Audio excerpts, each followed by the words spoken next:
নমস্কার দর্শক, আমি তরুণ ঘোষ বলছি। আচ্ছা, আমেরিকা যেখানে যায় একেবারে ঢোল নাগাড়া পিটিয়ে যায় যে আমি এখানে যাচ্ছি, এবার আপনারা সবাই সতর্ক থাকুন। কিন্তু ভারতের বেলায় এত মিনমিনি গেল। ভারতের বিরুদ্ধে যিনি বিষোদ্গার করেছিলেন আমাদের মালিক, আমি তখন থেকে তো নাম দিয়েছি মালিক, তিনি বিশ্বের মালিক, আমরা সব তার প্রজা, তিনি প্রভু, তিনি যা বলেন সেটাই সত্য, তিনি ৮০ বার আমাদের যুদ্ধ থামিয়েছেন সেটাই সত্য, তিনি ২০০%, ৫০০% হুমকি দিয়েছিলেন ট্যারিফ চাপানোর, সেটাও সত্য। কিন্তু ভারতবর্ষে নরেন্দ্র মোদী একটা মানুষ আছে, তাকে শালা কিছুতে করা যায় না। সে যতই তুমি তীর মারো না কেন, সে ঠিক ঢাল দিয়ে টুকটুক টুকটুক করে আটকে দিয়ে চুপ করে বসে আছে, ট্যাও করে না, ফুঁও করে না। এখন যে প্রত্যুত্তর দেবে না তাকে আপনি কত তীর মারবেন, কত গালাগাল করবেন, কত হুমকি দেবেন? শেষ পর্যন্ত দরকার আপনার, কারণ আপনার দেশ তো না খেতে পেয়ে মরছে। এখন আপনি হামাগুড়ি দিয়ে যাতে কেউ না দেখতে পায় ভারতবর্ষের দোরগোড়ায় আসছেন। তার প্রাথমিক কাজকর্ম করতে এখন তো আমি তো বলেছি ট্রাম্প আলাদা আর আমেরিকার প্রশাসন একটা আলাদা। এখন ট্রাম্প বুঝেছেন আমি যদি এখন ভারতের সঙ্গে, এখন মোদির সঙ্গে যদি এই ডিলটা না করতে পারি, ফ্রি ট্রেড এগ্রিমেন্ট, তাহলে পরে তো আমার সাড়ে সর্বনাশ। এই যে লুটনিক ছিল না, তার ওই কি সচিব টচিব ছিল, মানে কি সেক্রেটারি ছিল সে একটা, সেই লুটনিককে তিনি চুপি সারে ভারতে পাঠিয়েছেন যে যাও বাবা, গিয়ে ট্যারিফের ব্যাপারটা, এখন তো গন্ডগোল হয়ে গেছে সুপ্রিম কোর্টের রায়ে, এখন গিয়ে ভারতের হাতে পায়ে ধরে কোনো রকমে ওটাকে ঠিকঠাক করো। তার কারণ হচ্ছে এখন এই যে আমাদের যে প্রতিনিধি দল, যেটা 18 থেকে আমি বলেছিলাম 12-15%-এর মধ্যে না হবে, সেটা নিয়ে যখন কথাবার্তা বলার জন্য, যখন যাওয়ার জন্য চূড়ান্ত সময় নির্ধারণ হয়েছে, তখনই সুপ্রিম কোর্টের রায়টা এসছে এবং আমাদের এখান থেকে পীযূষ গোয়েল অ্যান্ড টিম, মানে বাণিজ্য মন্ত্রী এবং তার টিম, তারা যাওয়াটা ক্যান্সেল করে দিয়েছে অনির্দিষ্টকালের জন্য। ট্রাম্পের সেখানে ধোঁকপাকানি শুরু হয়ে গেছে। এইবারে আমাদের এখানে একটা কাগজে বেরিয়েছে, দেখুন, খুব মজার খবর কাগজে বেরিয়েছে, সুর বদল, ট্রাম্প সচিব সুবিচারে ভারতে আসার প্রশ্ন। দেখুন,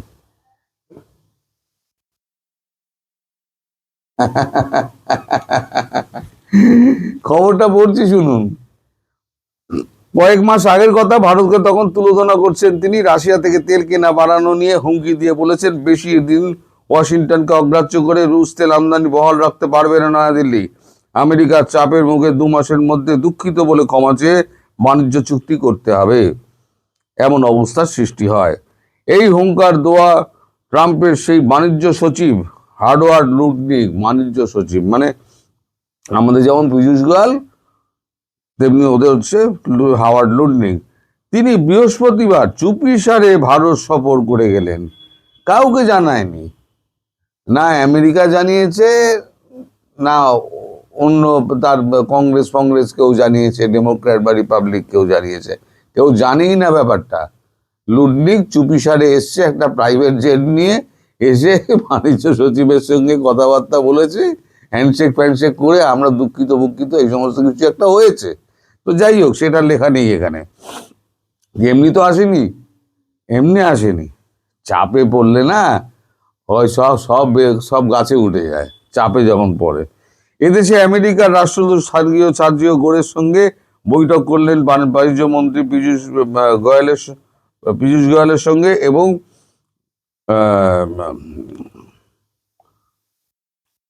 এদেশে আমেরিকার রাষ্ট্রদূত সার্জিও গোরের সঙ্গেও দেখা করে বৈঠক করেছেন বাণিজ্য মন্ত্রী পীযূষ গোয়েল। আচ্ছা, লুটনিকের ভারতে আসার থেকে গোয়েলের বৈঠক, পুরো বিষয়টাই সারা হয়েছে অত্যন্ত গোপনে। গোয়েলের বৈঠকটির ছবি দিয়ে এক্সে জানানো হয়, পরে বিষয়টি সামনে আসে। সংশ্লিষ্ট মহল বলছে সময় বিষম বস্তু, কয়েক মাসের তফাতে পাশার দান উল্টে গিয়েছে। চড়া শুল্ককে অস্ত্র করে নিজেদের সুবিধাজনক শর্তে ভারত বিভিন্ন দেশের সঙ্গে বাণিজ্য চুক্তি করেছে। ভারত সহ বিভিন্ন দেশের সঙ্গে বাণিজ্য চুক্তি করেছিল ট্রাম্প প্রশাসন। সে দেশের সুপ্রিম কোর্ট সেই রায় বেআইনি তকমা দেওয়ায় খারিজ হতেই সুর নরম করে ফেলেছেন। চুক্তির স্বার্থে এখন মরিয়া হয়ে লুটনিককে ভারত সফরে পাঠিয়েছেন মার্কিন যুক্তরাষ্ট্রের প্রেসিডেন্ট। বৈঠকে কথাবার্তা বিশেষ জানানো হয়নি। গোয়াল শুধু লিখেছেন, দুদেশের আর্থিক সহযোগিতা নিয়ে সফল আলোচনা হয়েছে। বিশেষজ্ঞরা বলছেন, লুটনিকের আচমকা এই গোপন সফরের সময়কাল অত্যন্ত তাৎপর্যপূর্ণ। ভারতের সঙ্গে চুক্তির কথা ঘোষণা করে ট্রাম্প এদেশের ওপর শুল্ক যে হারে 50% থেকে 18% নামানোর কথা জানিয়েছিলেন, তার আর অস্তিত্ব নেই। আর শুল্কের খাঁড়া সামনে না থাকায় চুক্তির শর্ত নিয়ে ফের দর কষাকষির সুযোগ খুলে দিয়েছে সুপ্রিম কোর্ট। নয়াদিল্লির সামনে ইতিমধ্যেই ভারতীয় বাণিজ্য প্রতিনিধিদের আমেরিকা সফর স্থগিত হয়েছে, যেটা আমি বললাম। তাতেই প্রমাদ গুনতে শুরু করেছেন ট্রাম্প এবং তার সহযোগীরা।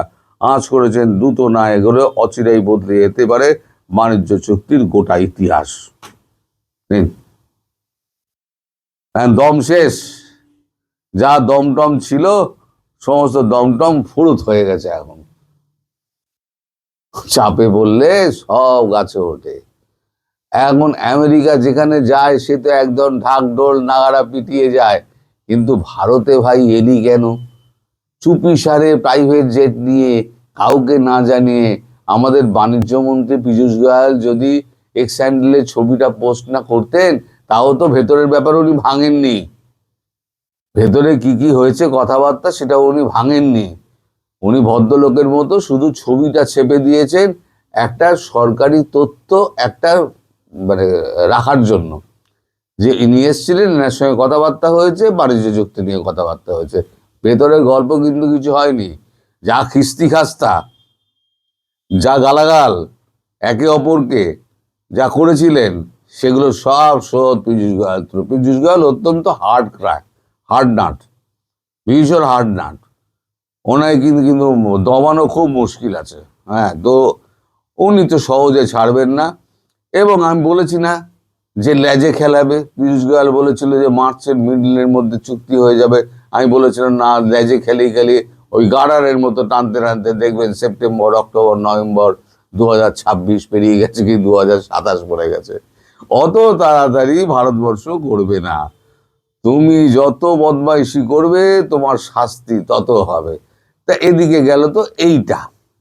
এবার আর একটা খবরে আপনাদের একটু নজরে আনি, সেটা হচ্ছে ইসরায়েলের সঙ্গে 16টা চুক্তি ভারতের কৌশলগত অংশীদারি, মানে আপনার ট্রান্সফার অফ টেকনোলজির মাধ্যমে এই চুক্তিগুলো সমস্ত কিছু হচ্ছে। এই তার কাগজে খবরটা বেরিয়েছে।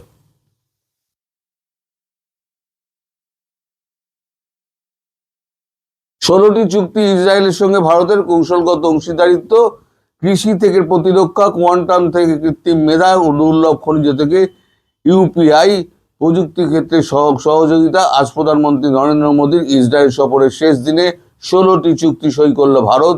সেই সঙ্গে প্রধানমন্ত্রীর ঘোষণা, আজ আমরা এক ঐতিহাসিক সিদ্ধান্ত নিয়েছি।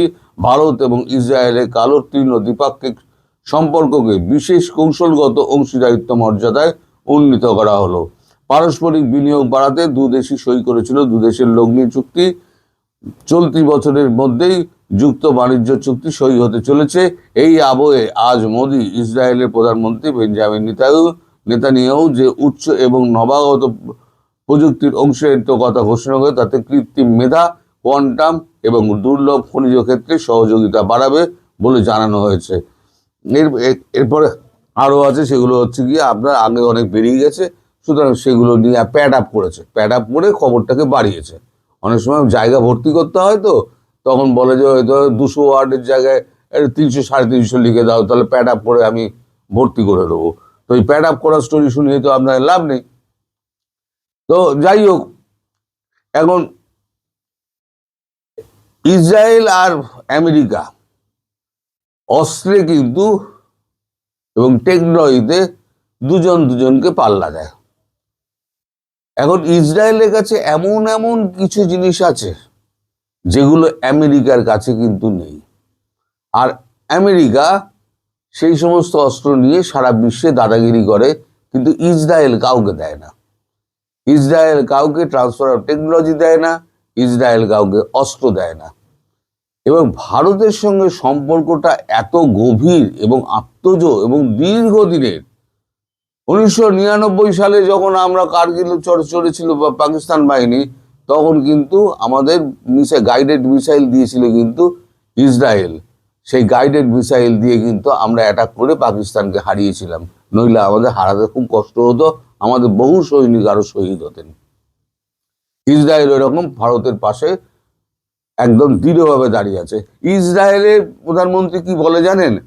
ইসরায়েলের দেশের বাইরে ইসরায়েলিরা যদি কোথাও অখ্যাত এবং আপনার কি বলে সুরক্ষিত থাকে, সেটা হচ্ছে একমাত্র ভারতবর্ষ।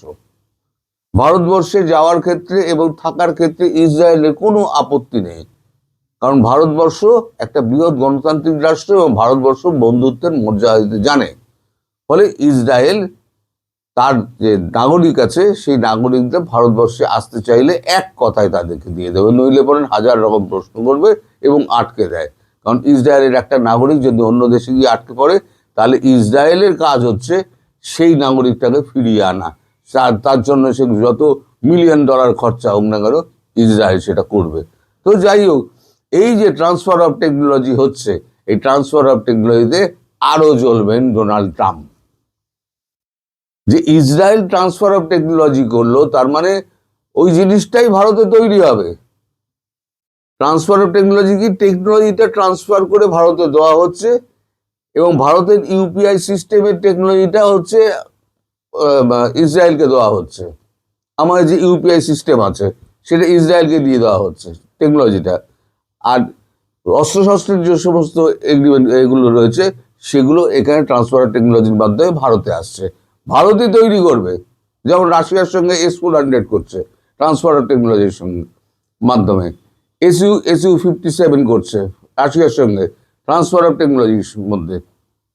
চীনকেও বলা হয়েছে তুমি যদি এখানে কারখানা করতে চাও করো, কিন্তু ট্রান্সফার অফ টেকনোলজির মাধ্যমে করতে হবে, আদারওয়াইজ করতে দেবো না। কারণ তুমি 5 বছর করলে, 6 বছরের বাদায় তোমার মনে হলো যে আমি ব্যবসা করবো না, আমি গুটিয়ে নিয়ে চলে গেলাম, আমার শ্রমিকগুলো কি করবে? তখন আমার দেশের লোক, তখন ওই কোম্পানি অধিগ্রহণ করে তারা চালাবে। এই হলো গিয়ে মোদ্দা ব্যাপার। তা এখন সব যত মিলিত শক্তি আছে না, সব এসে ভারতের পায়ের দোরগোড়ায় পড়ে গেছে একদম। এই অপারেশন সিঁদুর ব্যাপারে আমি আপনাদের পরে একটা তথ্য দেব, যে অপারেশন সিঁদুরটা কেন হয়েছিল। এই যে আপনারা দেখেন যে সিআইএ এত শক্তিশালী, সেই সিআইএ খবর পেল না, তার দেশের থেকে, আমেরিকা থেকে 3টে বিমান উড়লো।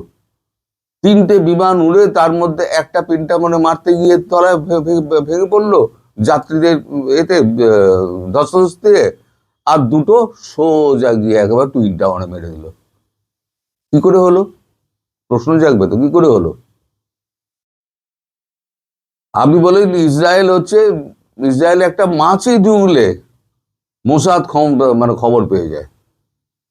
সেই মোসাদে 1,500 লোককে আবাবিল পাখি হয়ে এসে হামাস ধরে নিয়ে চলে গেল, মোসাদের লোক জানতে পারলো না। এরকম অনেক স্টোরি আছে, আনটোল্ড স্টোরি অনেক আছে। আমি ভাবছি কোনো এক রোববার বসে এই সমস্ত স্টোরি বলবো আপনাদের। এজেন্সি কত দূর যেতে পারে এবং দেশের মানুষকে বলিকা বাঁকড়াও করে দেবে। দেশের কয়েক কোটি মানুষকে বাঁচাতে গিয়ে 1,500-2,000 মানুষকে বলিকা বাঁকড়া করে দেবে। এটাও পৃথিবীতে হয়। তো যাই হোক, আজকে ভিডিও এই নিয়ে বাড়াবো না, সময় মতো সব বলবো।